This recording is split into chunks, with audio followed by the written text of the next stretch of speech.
इस तरह से खोजी है, उसमें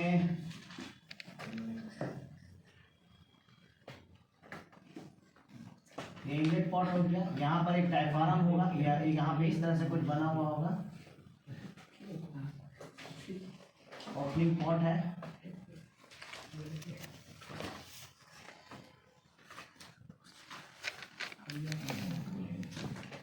आउटलेट पॉट हो गया, ये इसका आउटलेट पॉट हो गया। ठीक है, ये आउट हो गया।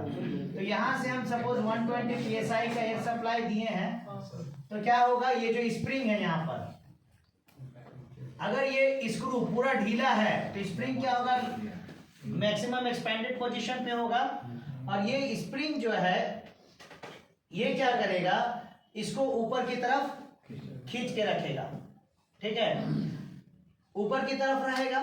मान लीजिए कि जैसे ही यहां से प्रेशर इंटर हो, सॉरी, ये स्प्रिंग क्या करेगा, लूज भी है तो नीचे की तरफ रहेगा, ये पिस्टन को नीचे की तरफ ढकेल के रखेगा। अब ये जो सिस्टम है ये किसी टैंक में या कोई वाल्व से कनेक्टेड है, तो जब यहां से एयर सप्लाई आएगा तो एयर सप्लाई इधर जाएगा, इधर से होता हुआ यहां जाएगा। तो यहां जब जाएगा तो यहाँ प्रेशर बिल्डअप होगा, प्रेशर बिल्डअप होगा तो ये प्रेशर इस डायफ्राम पे पड़ेगा। अगर स्प्रिंग का जो फोर्स है नीचे की तरफ जो ढकेल के रखा है स्प्रिंग, अगर उससे ज्यादा फोर्स इस डायफ्राम पे क्रिएट हो गया तो ये डायफ्राम क्या करेगा, ये पिस्टन को ऊपर उठा देगा, ऊपर उठाएगा तो ये एरिया क्या होगा, क्लोज हो जाएगा। तो इधर से जो प्रेशर का, सॉरी, एयर का फ्लो है वो क्या बंद हो जाएगा। एयर का फ्लो बंद हुआ तो जो प्रेशर था उतने कांस्टेंट रुक जाएगा। समझ में आ गया। अब अगर आप चाहते हैं कि नहीं, इसका सेट पॉइंट पहले मान लीजिए जी, सेट पॉइंट था 10, ठीक है, 10 psi, आप चाहते हैं सेट पॉइंट बढ़ा के 20 psi करना, तो आप स्प्रिंग को टाइट करेंगे। अब स्प्रिंग को जब टाइट किए तो स्प्रिंग क्या कंप्रेस हुआ तो ज्यादा फोर्स लगाएगा नीचे।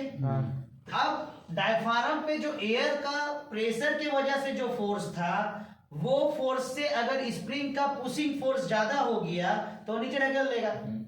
अब नीचे ढकेला तो फिर यहाँ खुल जाएगा एरिया, ओपनिंग एरिया। ये एरिया से क्या होगा, एयर इसमें फिर से जाने लगेगा। अब अगर फिर यहाँ पर प्रेशर बिल्डअप होगा और ज्यादा प्रेशर होगा। अब जब प्रेशर बिल्डअप होगा तो ये प्रेशर यहाँ पड़ेगा, यानी फोर्स ज्यादा पड़ेगा। और जब स्प्रिंग का पुशिंग फोर्स से ज्यादा आपका डायफ्राम का पुशिंग फोर्स हो गया तो क्या करेगा, इसको बंद कर देगा। तो इसी तरह अगर यहां पर मान लीजिए कि आप PSI 20 PSI में बंद हो गया, ठीक है, मान लीजिए यहां पर से एयर का लीक है तो यहाँ प्रेशर ड्रॉप करेगा, तो प्रेशर ड्रॉप करेगा तो यहाँ फोर्स कम हो जाएगा, स्प्रिंग क्या करेगा, उसको नीचे ढकेलेगा।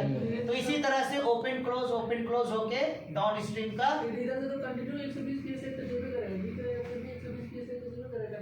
नहीं कैसे जाएगा, ये एरिया को बंद कर रहा है ना, ये कहाँ पिस्टन वाला एरिया है, तो बंद करेगा तो बस जितना सेट पॉइंट है उतना जाएगा। ये बैलून है या एक ये है, एक सिलेंडर है, ठीक है, यहाँ से 120 psi आ रहा है, ठीक है, यहाँ पे एक वाल्व लगा हुआ है, छोड़ो, यहाँ पे एक वाल्व लगा हुआ है, यहाँ से 120 psi पाइपलाइन में प्रेशर है, इसका वॉल्यूम बड़ा है, बड़ा टैंक है। अब जैसे वाल्व खोलोगे क्या तुरंत 120 हो जाएगा, नहीं, टाइम लगेगा। जब एक बार भर जाएगा लेकिन उसके बाद कैसे एक बार ये भरेगा तो 120 यहाँ होगा। अब जब यहाँ ये इधर से पार होना स्टार्ट हुआ तो पहले यहाँ 0 होगा, 1 होगा, 2 होगा, 3 होगा, 20 होगा, तो 20 में तो ये बंद हो जाएगा। सेट पॉइंट क्या हो रहा है, तो ये एरिया है ना, प्रेशर यहाँ पे इसी एरिया को बंद कर दे रहा है ना। फिर जब वो 20 रिलीज होगा फिर 20 रिलीज होगा तो स्प्रिंग इसको नीचे ढकेलेगा, फिर से फ्लो होना स्टार्ट होगा। प्रेशर कैसे बिल्डअप होता है, फ्लो होता है। जी बोलिए। तो एयर रेगुलेटर, अब इसका जैसे ये पूरा अगर खुला हुआ है तो ये आउटपुट में 0 प्रेशर देगा, जाने ही नहीं देगा। जैसे जैसे हम टाइट करेंगे वैसे वैसे इसका सेट पॉइंट बढ़ाएंगे। इसका एक रेंज होगा, मान लो इस रेगुलेटर का रेंज है 0 से 100 psi, 0 से 100 psi, तो 0 से 100 psi के आपका प्रेशर 120 है, पर आप डाउन स्ट्रीम में 0 से 100 psi के बीच में कोई भी प्रेशर मेंटेन कर सकते। समझ में आ गया। बाकी ये बुक में बना हुआ है।